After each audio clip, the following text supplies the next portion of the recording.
Good morning, everybody, and welcome Ian Sainsbury, our new President, and more importantly, the Minister Langbroek, who has kindly offered to come along this morning and say a few words. Today's is about launching Employ Outside the Box. It's a business case that encourages businesses to recruit outside the box. This is a document that's been developed in conjunction with ACCI and CCIQ, and it calls on businesses to think differently about how they employ and retain both disabled workers and mature age workers. Hiring someone from beyond that traditional pool isn't an act of charity, it's not a risk. It's actually good business sense. It makes economic sense, it makes business sense. To embrace the opportunities of a diverse workforce is actually good business practice. The business cases that we're going to present today are really practical advice. It's common sense, and they serve a dual function. They're designed to ensure that small to medium businesses can fully utilise the state's potential, while also increasing workforce participation. These are the kind of outcomes that are win-win. They're good for employers, they're good for employees, and they're great for the state's future economic opportunity prosperity. Now, as you may know, CCIQ are headed in a brand new positive direction, and it's encompassing every aspect of our operation. Throughout this process, what has been absolutely critical is that we look to how we support the SMEs within Queensland. This is an absolute imperative, and it's in our constitutional obligation. But in fulfilling that commitment, it's absolutely imperative also that we work in a proactive manner in developing policies with a government that actually is pro-business. And that, since March this year, has actually emanated, and we're delighted to say that we're working in a proactive manner with the new government on business-friendly policies. Today is another example, specifically with Minister Langbroek supporting us today, and I'd like to thank you for your attendance, Minister Langbroek. I'm now going to ask Nick Behrens to say a few words on the business cases themselves, to take you through some of the better detail. Okay.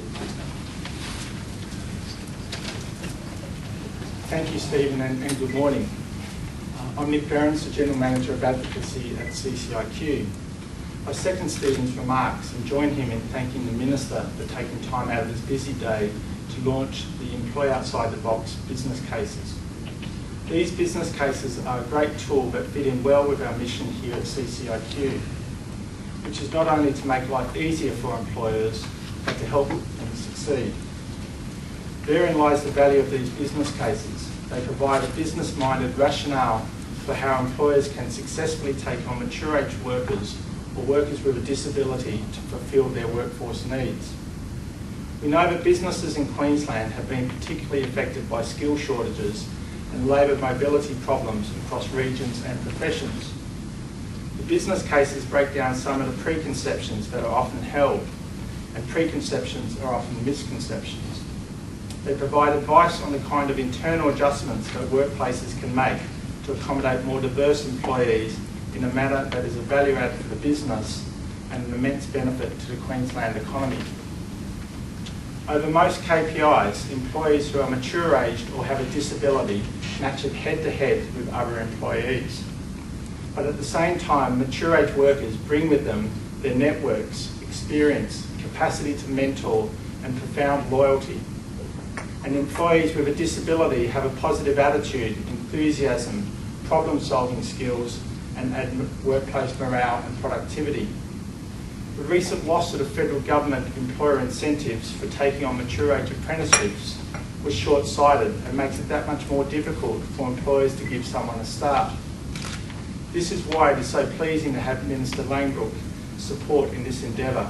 It serves as recognition by the state government that employers and government work together best, not under layers of additional red tape, quotas and reporting obligations, but through non-regulatory initiatives such as the business cases that demonstrate the rewards that can come from employing outside the box. Before we invite the Minister to address the group, I just asked Mr. David Norris of BeNext to say a few brief words about his experience in facilitating the entry and re-entry of mature-age people into the workforce. David.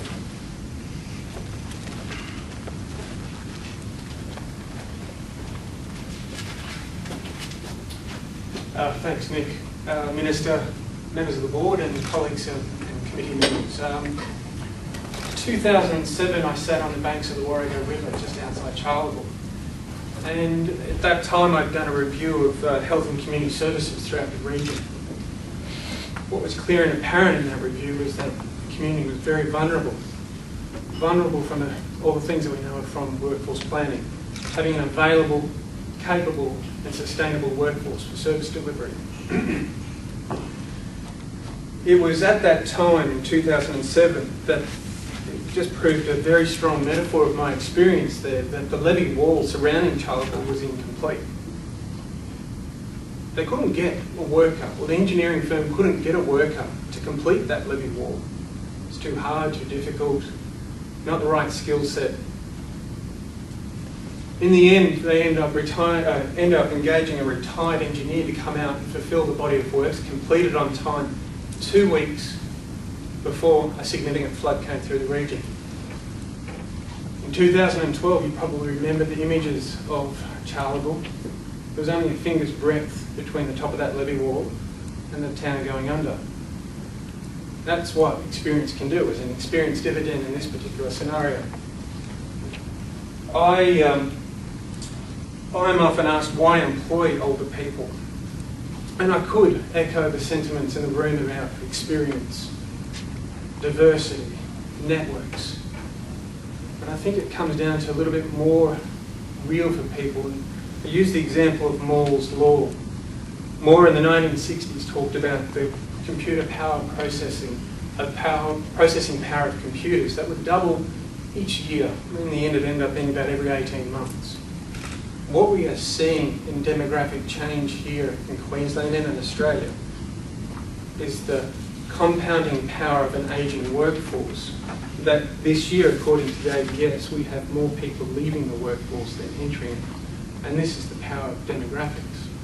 It also represents a significant resource pool for the smart employer to start tapping into. So experience does have dividends. So in a nutshell, my experience has covered the opportunity. I've seen the amazing results, but also it's just a necessity of today's business world that we need to start tapping into broad and deep, rich skill sets. Thanks very much.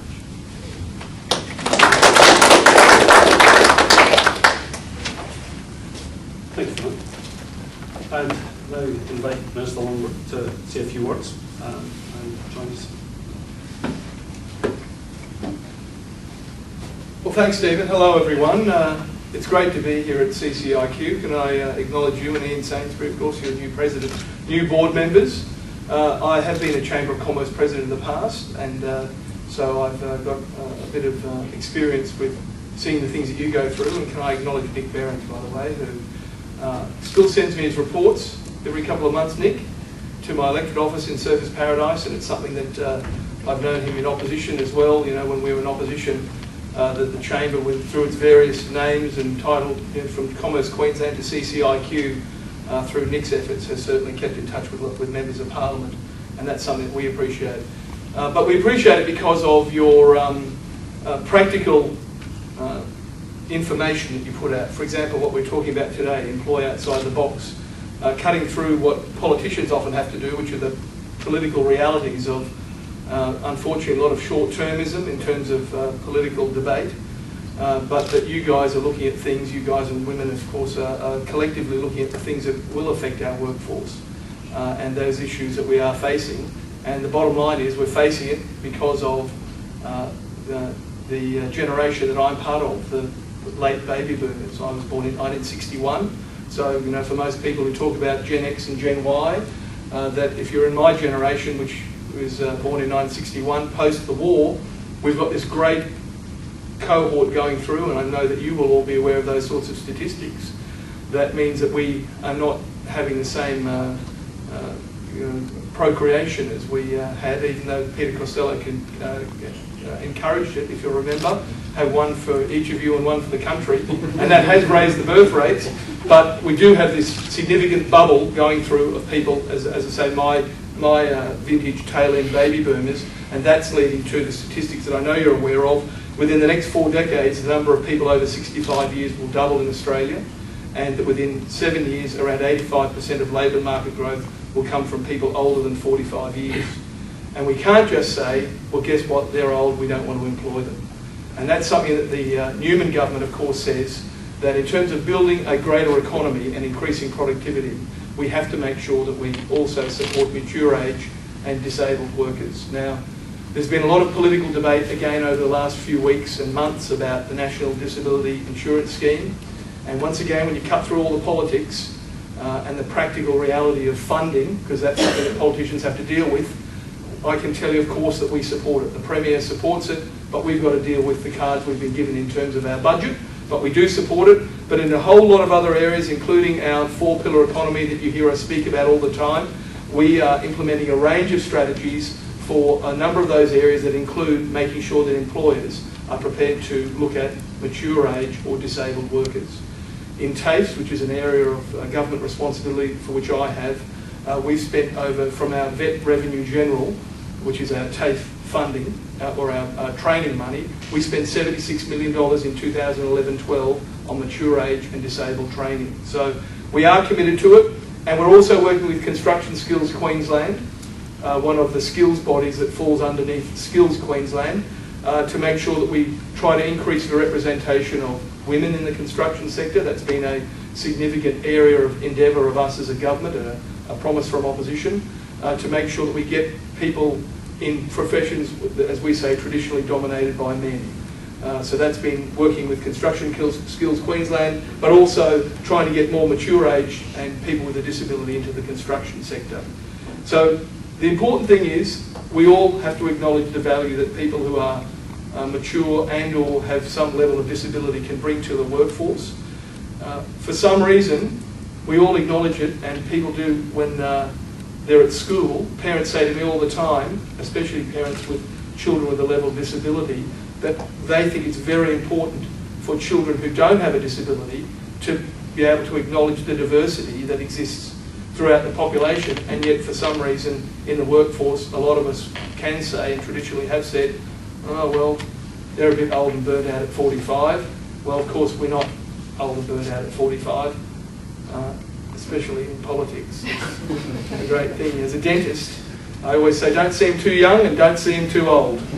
But in politics it's a great thing. As long as I think we should adopt the Japanese and the Asian model, which is you get to 70 and 80 and people say, what a wonderful statesman he or she is, as opposed to in Australia where we say once you get to 30 in sport it's time to retire. So that's, I only say that now that I get to 52 and I don't want to be cast aside. But look, all jokes aside, can I commend you for the business case that I was looking at last night, both for you and the Australian Chamber. I want to congratulate you for the new direction, Stephen, that you've just explained to me about. And there's no doubt that the CCIQ in the past, and I've certainly followed, as I've already mentioned, many of the missives that you've put out. If you want to be there on behalf of business, you can't take the short-term view of saying, let's associate with a government of a particular colour or stripe, because as we've seen in the election just 8 months ago, that can lead to you, whilst you might be in favour for a while, it's not really good for your brand, and it's not very good for actually getting issues sorted without having them being interpreted as being for or against a particular government. So the thing that you're in it for is representing the people who are members of your organisation. I'm glad to hear that the numbers are on the increase, and if there's anything that I can do, or I know Mayor Tom Tait of the Gold Coast, who's a good friend of mine and a former president of the Chamber of Commerce and Surface, can do to help, both at the regional level or at the local level, then please don't hesitate to contact me. But most importantly, can I assure you that you do have our government's support, because it's really about what we're trying to do as a government. We don't have an agenda beyond saying that we want Queensland to be restored to its natural position in terms of its budget, and the best way to increase your economy is by education and employment, and having a diverse economy that encourages people who are mature age or disabled to be part of our workforce with a diverse range of skills. So great to be here. Can I congratulate you again and look forward to meeting more of you. Thanks again.